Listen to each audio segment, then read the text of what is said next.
I pozdrav svima, dobrodošli u novi klip, dobrodošli u stvari koje niste znali o Lamaru. Pogledajte još i stvari koje niste znali o Trevoru, o Franklinu, o Michaelu i o Lesteru. Imat ćete napomene sa strane.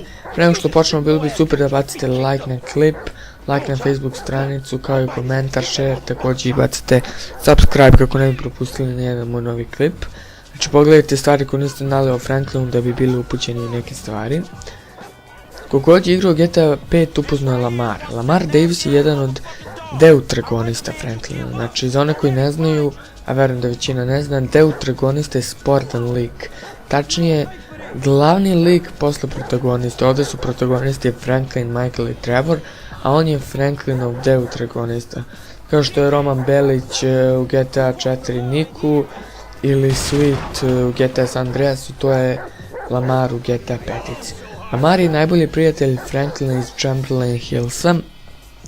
To je mjesto u South Los Santosu gdje na početku igrice živi Franklin. Imamo i neke zanimljivosti o tom mjestu, na ime ovo je dom, da tako kažem, The Family Gang, to su one zelena banda. Ovo je kraj možda moguće da je nazvan po Wiltu Chamberlainu koji igra za Los Angeles Lakers-e. Kao što znamo, Los Santos napravljen po Los Angelesu. Lamar i Franklin su zajedno pohađali Davis High School dok su bili tinejdžeri i kasnije su zajedno bili uključeni u zločine. Lamar je opisan kao lud u pozitivnom smislu od strane rockstara. Lamar je dealer i gangster, da tako kažem, i to saznajemo iz njegovih reči da Lamar slinging dope and throwing up gang signs, u bukvalnom prevodu kao prodaje drogu i ostale znakove bande, kao baca znakove bande. On je član Family ulične bande, zajedno s Franklinom radio kao repossession man za Premium Deluxe Motorsport, dok ga Simeon Yatarian nije otpustio zajedno sa Franklinom. Kao što sam već rekao, Dan Houser iz Rockstar Games opisuje Lamara kao ludog, ali u pozitivnom smislu i kao veoma smešnog karaktera, dok je Franklin njegov najbolji prijatelj, njegova suprotnost. Mane su mu što veruje svakom kom ponudi novac i nije bio baš pametan kad je prihvatio deal sa Dijem Balas, koga je prethodno pokušao kidnapuje. To je bilo u stvari zasveta, osveta. Znači jako nepromišljenje, da ne kažem glup. Lamar je lojalan Franklin, što možemo vidjeti u poslednjoj misiji ako izaberemo Death Wish Ending, gdje pomaže Franklinu, Michaelu i Trevoru, iako ga je Franklin upozorio da vrlo lako može da umre, on nije ipak pristao. Njemu imamo dosta zanimljivosti, ne znam koliko vas je primetila, ali Chop nije Franklinov pas, već Lamarov. Na početku se verovalo da je Franklinov, to jest na onim slikama koje su izlazile pre nego što je izašla igrica kako, ne znam, Franklin drži onog psa, ali u petoj misiji vidimo da Lamar premešta Chopa kod Franklina, kako on kaže, zbog sranju koje je upao. U nekim scenama vidimo Lamara sa Chopom, što znači da on i dalje ima slobodan pristup njemu. Prema Lamarovim rečima ispada da on nema ništa protiv Balasa, što se može čuti u priči sa Franklinom na početku igrice. On objašnjava da su mnogo ljudi iz Balasa i iz Family ubijeni tokom godine i kako bi svaka banda trebala bude na svojoj teritoriji, ništa se neće poći po zlu. Ali ironično je to da je Lamarova ideja bila kidnapuju Dija, koja je dovela do nastavka neprijateljstva između ove dve bande, iako Family nema ništa s tim.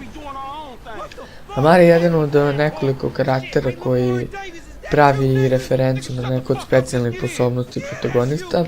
Tokom jurnjeve u misiji Chop, Lamar kaže Franklinu use that special driving thing, to se iskoristi tu specijalnu stvar sa vožnjem i također tvrdi da Franklin izgleda smešno dok to radi. You get all sex face when you do that shit, homie. That's hilarious. U misiji Pac-Man otkriva Trevoru da je sreo J.B. Bradshaw, onog Tonjinog dečka, u grupnjaku, odnosno u trojici, Trisom, u koju su slučajno krstili mačeve, kako on kaže. To je pomenuo i J.B. na Lamarovoj Life Invader stranici. Ovo je jako zanimljivo. Ako odete u igrici na sajt, odete na sajtu Psychic Shootout, pričate sa Mr. Mars, znači sa svakim likom možete da odete na taj sajt i svako kaže drugačije. Pomenuo sam to i kod Trevora i kod Michaela. Ako odete kao Franklin, reći će da vidi Lamara u njenim vizijama kako ima seks na Franklinovom krevetu. Moguće da ovo nagoveštaj da Lamar ima neku vrstu veze sa Denise Clinton, to je tetka, da, tetka od Franklina. Moguće da ovo nagoveštaj jer joj daje pozitivne komplimente o njenom izgledu. Još jedna referenca na ovo ili ti dokaz jeste da tokom misije Hood Safari vidimo Lamara kako izlazi iz Franklinove kuće zajedno sa Denise i podržavaju jedan drugu u priči. U kraju scena vidimo da Lamar je više od Franklina, ali tokom igre ispada da je on malo niže od Franklina. To je verovatno neki glitch koji još nije popravljen. I to je bilo sve za ovaj klip, nadam se ovaj serijal sviđa. Sljedeći je Niko Belić ili CJ, vidjet ću šta mi se bude više svidjelo, jer ste to vi tražili. Nemojte zaboraviti, lajkujte Facebook stranicu, također like klip u znak podrške, komentarišite, obavezno ga podelite da ima više pregleda jer sam počeo da objavljujem po pregledima. Čim se nakupi više od 1000 objavljujem novi klip. Vidimo se u nekom sljedećem klipu, a do tada pozdrav!